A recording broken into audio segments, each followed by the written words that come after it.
Assalamualaikum warahmatullahi wabarakatuh.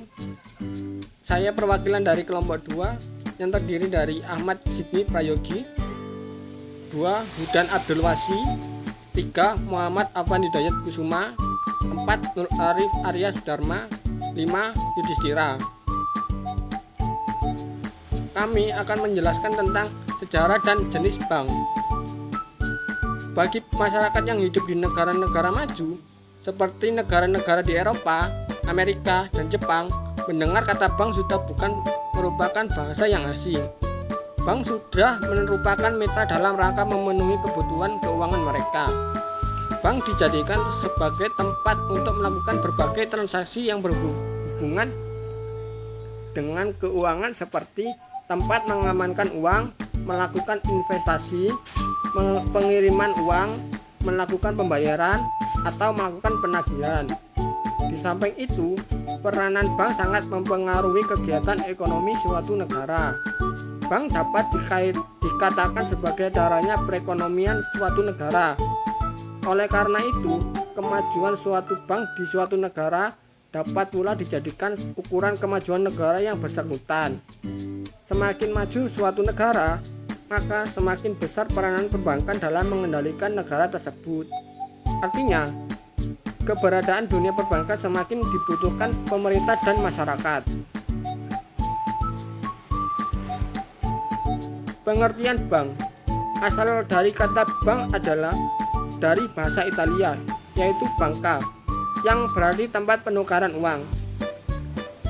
Secara umum, pengertian bank adalah sebagai lembaga intermediasi keuangan yang umumnya didirikan dengan kewenangan untuk menerima simpanan uang, meminjam uang, dan menerbitkan promes atau yang dikenal dengan sebagai banknot.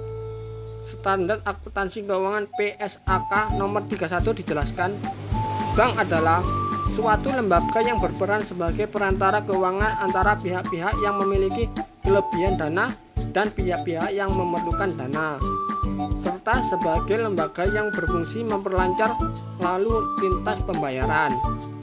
Pengertian bank menurut Undang-Undang Republik Indonesia Nomor 7 Tahun 1992 tentang perbankan yang telah diubah dengan Undang-Undang Nomor 10 Tahun 1998, yaitu bank adalah badan usaha yang menghimpun dana dari masyarakat dalam bentuk simpanan dan menyalurkan kepada masyarakat dalam bentuk kredit dan atau bentuk-bentuk lainnya dalam rangka meningkatkan taraf hidup rakyat banyak.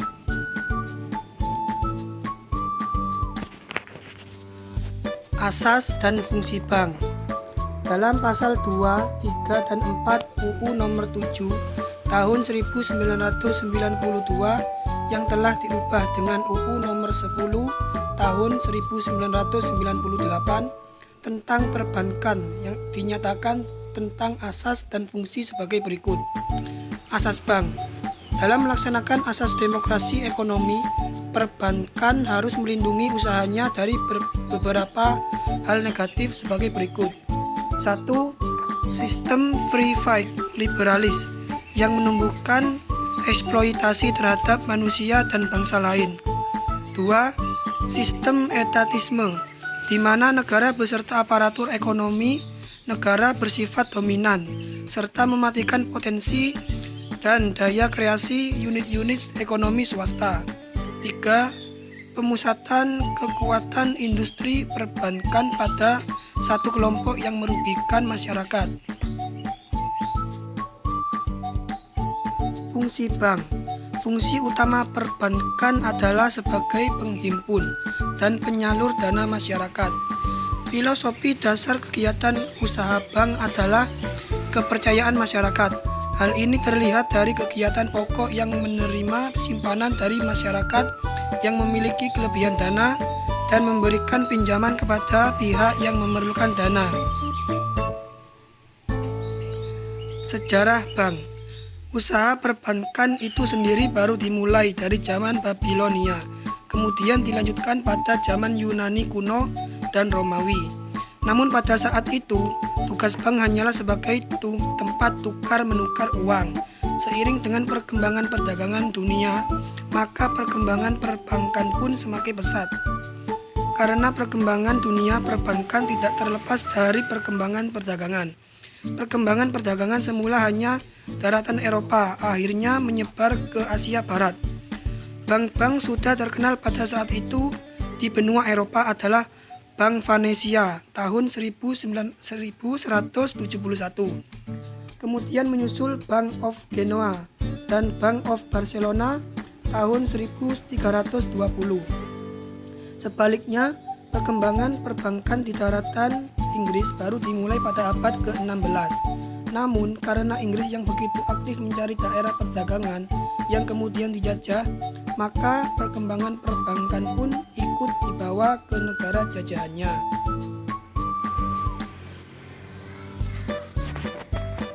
Sejarah Bank Indonesia. Sejarah perbankan di Indonesia tidak terlepas dari zaman penjajahan Hindia Belanda. Pada saat itu terdapat beberapa bank yang memegang peran penting di Hindia Belanda. Bank-bank yang ada antara lain yaitu yang pertama De Javes NV, yang kedua De Postparbank, yang ketiga De Algemene Volkskrediet, yang keempat Nederland Handelsmaatschappij, yang kelima National Handelsbank, yang keenam De Exkomto Bank NV. Di samping itu terdapat pula bank-bank milik pribumi Cina, Jepang, dan Eropa lainnya.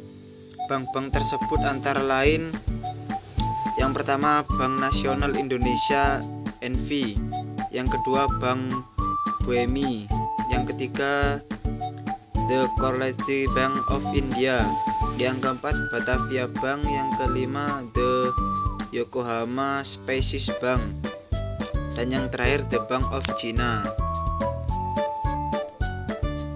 Sejarah Bank Indonesia.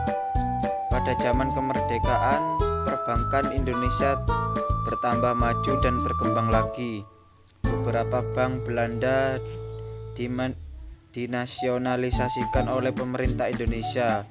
Bank-bank yang ada di zaman awal kemerdekaan antara lain yang pertama Bank Negara Indonesia yang didirikan pada tanggal 5 Juli 1946, kemudian menjadi BNI tahun 1946. Bank Rakyat Indonesia yang didirikan tanggal 22 Februari 1946. Bank ini berasal dari De Algemene Volkskrediet Bank atau Sayomin Ginko. Yang ketiga, Bank Dagang Indonesia NV di Banjarmasin tahun 1949. Yang keempat, Kalimantan Corporation Trading di Samarinda tahun 1950, kemudian merger dengan Bank Pasifik. Yang kelima, Bank Timur NV di Semarang berganti nama menjadi Bank Gemari, kemudian merger dengan Bank Sentral Asia atau BCA tahun 1949. Yang keenam, NV Bank Sulawesi di Manado tahun 1946. Bank Dagang Nasional Indonesia tahun 1946 di Medan. Jenis-jenis bank. Yang pertama, dilihat dari segi fungsinya. Menurut Undang-Undang Perbankan Nomor 7 Tahun 1992 dan Undang-Undang Nomor 10 Tahun 1998, maka jenis perbankan terdiri dari dua. Yang pertama, bank umum. Bank umum adalah bank yang melaksanakan kegiatan usaha secara konvensional dan atau berdasarkan prinsip syariah, yang dalam kegiatannya memberikan jasa dalam lalu lintas pembayaran. Sifat yang diberikan adalah umum, dalam arti dapat memberikan suatu jasa perbankan yang ada. Begitu pula dengan wilayah operasinya dapat dilakukan di seluruh wilayah. Bank umum sering disebut bank komersil atau komersial bank. Dan yang kedua, bank perkreditan rakyat atau BPR. BPR adalah bank yang melaksanakan kegiatan usaha secara konvensional atau berdasarkan prinsip syariah, yang dalam kegiatannya tidak memberikan jasa dalam lalu lintas pembayaran. Artinya di sini kegiatan BPR jauh lebih sempit jika dibandingkan dengan kegiatan bank umum. Jenis-jenis bank dilihat dari segi kepemilikannya. Yang pertama, bank milik pemerintah, di mana baik akte pendirian maupun modalnya dimiliki oleh pemerintah, sehingga seluruh keuntungan bank ini memiliki pemerintah pula. Contoh bank milik pemerintah antara lain Bank Negara Indonesia atau BNI, Bank Rakyat Indonesia atau BRI, Bank Tabungan Negara atau BTN, dan yang terakhir Bank Mandiri. Bank milik pemerintah daerah, sedangkan bank milik pemerintah daerah atau Pemda terdapat di daerah tingkat 1 dan tingkat 2 masing-masing provinsi sebagai berikut: BPD DKI Jakarta, yang kedua BPD Jawa Barat Bank Jabar, yang ketiga BPD Jawa Tengah Bank Jateng, yang keempat BPD Jawa Timur Bank Jatim, dan yang terakhir BPD Riau Bank Riau. Jenis-jenis bank. C. Bank milik swasta nasional. Bank jenis ini seluruh atau sebagian besar sahamnya dimiliki oleh swasta nasional serta akte pendiriannya pun didirikan oleh swasta. Contoh bank milik swasta nasional antara lain: yang pertama Bank Muamalat, yang kedua Bank Sentral Asia, yang ketiga Bank Mega, dan yang keempat Bank Danamon. D. Bank milik koperasi. Kepemilikan saham-saham ini dimiliki oleh perusahaan berbadan hukum koperasi. Sebagai contoh adalah Bank Umum Koperasi Indonesia atau Bukopin. D. Yang E. Bank milik asing. Bank jenis ini merupakan cabang dari bank yang ada di luar negeri, baik milik swasta asing atau pemerintah asing. Jelas kepemilikannya pun dimiliki oleh pihak luar negeri. Contoh Bank Asia antara lain: yang pertama ABN AMRO Bank, yang kedua Deutsche Bank. Yang ketiga dilihat dari segi status. A. Bank devisa merupakan bank yang dapat melaksanakan transaksi ke luar negeri yang berhubungan dengan mata uang asing secara keseluruhan. Misalnya transfer ke luar negeri, inkaso ke luar negeri, travelers gateway, pembukaan dan pembayaran letter of credit, dan transaksi lainnya. Bank non-devisa merupakan bank yang belum mempunyai izin untuk melaksanakan sebagai bank devisa, sehingga tidak dapat melakukan transaksi seperti halnya bank devisa. Yang keempat dilihat dari segi cara menentukan harga. A. Bank yang berdasarkan prinsip konvensional menetapkan bunga sebagai harga baik untuk simpanan seperti giro, tabungan maupun deposito. Street based yaitu penentuan harga tingkat suku bunga. B.